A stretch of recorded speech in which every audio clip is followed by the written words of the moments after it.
अस्सलाम वालेकुम viewers, welcome to Urdu से यूट्यूब चैनल।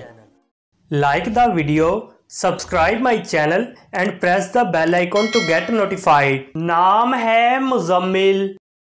मुजम्मिल नाम के इंग्लिश में स्पेलिंग बनते हैं MUZZAMMIL। मुजम्मिल नाम का इस्तेमाल लड़कों के नामों में होता है।